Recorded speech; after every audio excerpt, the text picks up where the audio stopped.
Bloodbath in snow desert. For the first time in 45 years, troops of India and China have indulged in violent clashes on the line of actual control, this time in Ladakh. What are the implications? What next? Friends, this is Rajeev Sharma. The news coming in from Ladakh, from Galwan Valley, is very disturbing. As per the Indian Army reports, one colonel and two other soldiers, lower ranked, were killed in violent clashes with China last night. There are no official reports about the Chinese casualties, but there are media reports, which put the Chinese casualties figure at 5 killed and 11 injured. But surprisingly, friends, not a single shot was fired. Though this bloodbath took place, not a single shot was fired, because these casualties took place in hand-to-hand combat. Well, it so happened that the Indian soldiers had gone to their Chinese counterparts last night and to discuss the disengagement process further. But the talks on the further disengagement turned hostile, and soon it degenerated into fisticuffs. It is understood that the Chinese soldiers used batons, threw stones at the Indian soldiers, and Indians responded in equal measure.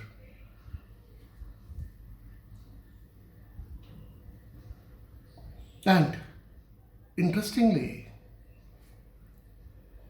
the claim by the two sides about the tranquility on the border, the two sides have been very proudly telling the world about how that not a single shot has been fired between the two sides since 1975.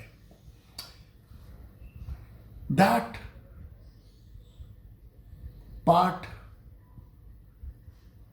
paradigm has remained intact. A fig leaf of it, though. But that has remained intact because no firearms were used. But worryingly, disturbingly, the hand-to-hand combat and this violence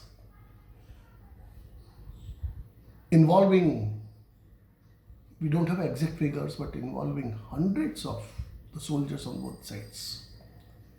It carried on for hours together and went on till beyond midnight. Now, after that, the Chinese foreign ministry has accused India of, provoking China, and it has given some nasty advice, it has used some nasty words for India. So, but the question is, Now the situation has turned so bad on the foreign policy front for the Modi government that for the first time in a week, for the first time ever, please listen to this very carefully, folks. For the first time ever in a week, India has had border tensions and violent clashes with three of its neighbors: China, Nepal, and Pakistan. This raises questions about Modi government's foreign policy. With these three countries, things have come to such a pass. Nepal, for example, has passed an amendment bill, a measure of updating its map, wherein it has included Indian territories. And mind you, it is not an executive decision of Nepal. This decision has been passed by Nepalese parliament. So, if someone more amenable, more India-friendly Prime Minister were to come in Nepal after KP Sharma Oli, the communist leader, the pro-China communist leader, he or she will find it extremely difficult to reverse it.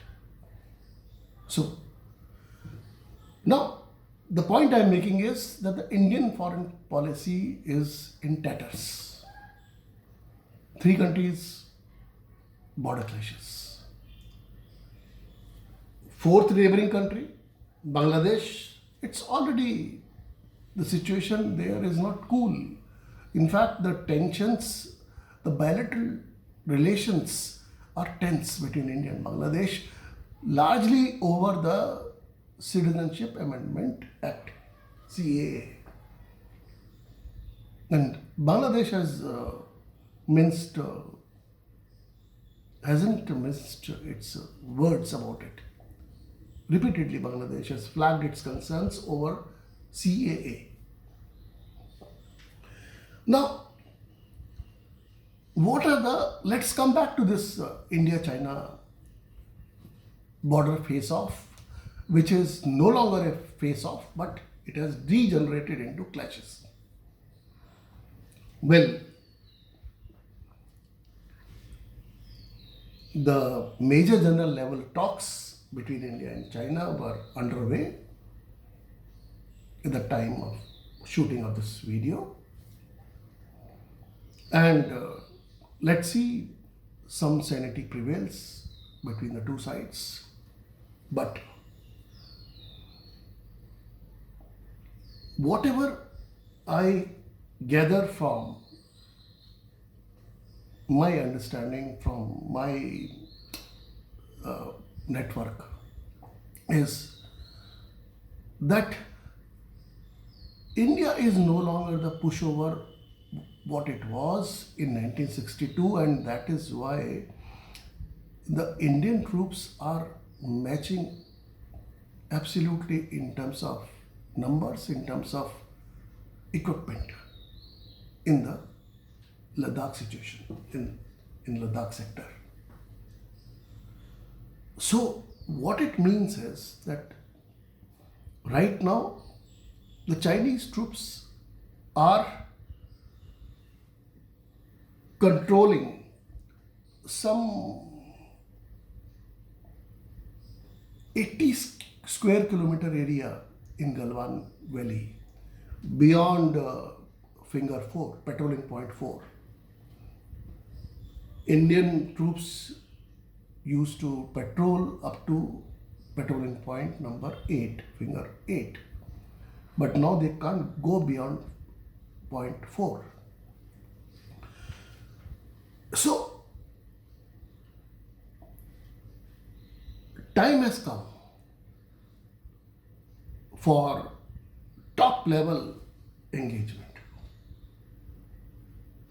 because Major General level talks, Lieutenant General level talks, even Army chief level talks will not resolve this issue.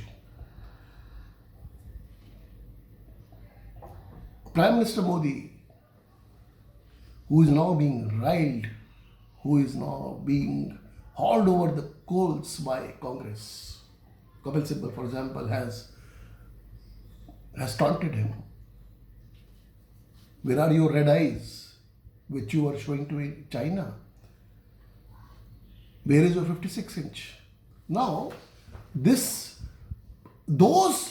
who take objection to this, those who get upset by this, by the Congress conduct, and think that Congress or any opposition leader, if they talk about the government of India or the Prime Minister of India in such terms at a time when national crisis is on, those people must remember that this thing was started by the BJP itself, more accurately by Narendra Modi himself when he was the BJP's prime ministerial candidate elected in September 2013. From September 2013 to May 2014 till the elections, general elections, he, on a daily basis, he lampooned the then Prime Minister Manmohan Singh. So, as you sow, so shall you reap. So, why should, at that time,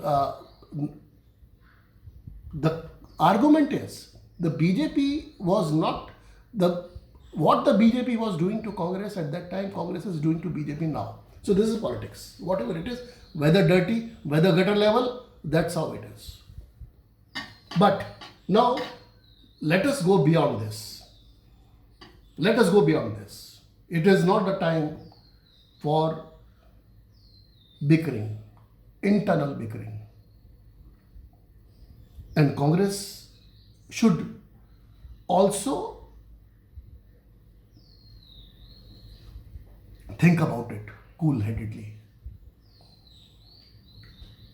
Because, okay, they have served their purpose. They have given it back. Whatever they got it, they have given it back. Okay, cool. Fair enough. Stop it there. Don't turn the knife any further. Congress should make it very clear by way of statements, written statements, that they stand with the government of India on this issue. Now, having said that, the implications of India-China border tensions are huge because both are nuclear power states. Both are giants. China is Asia's number 1 economy. India is Asia's number 3 economy.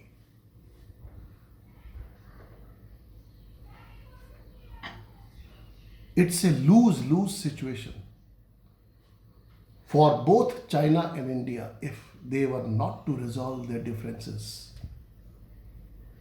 in double quick time. Also, it is a fact that no government in New Delhi at this point of time, irrespective of which party, BJP, Congress or any other party, no government in New Delhi can now afford to go back. It is a repeat of Kargil situation in Ladakh. So at that time, Vajpayee government had taken back Kargil. This time, Modi government has to take back Ladakh. There is no gainsaying the fact that this is the bottom line. This is the template for New Delhi. This is the template.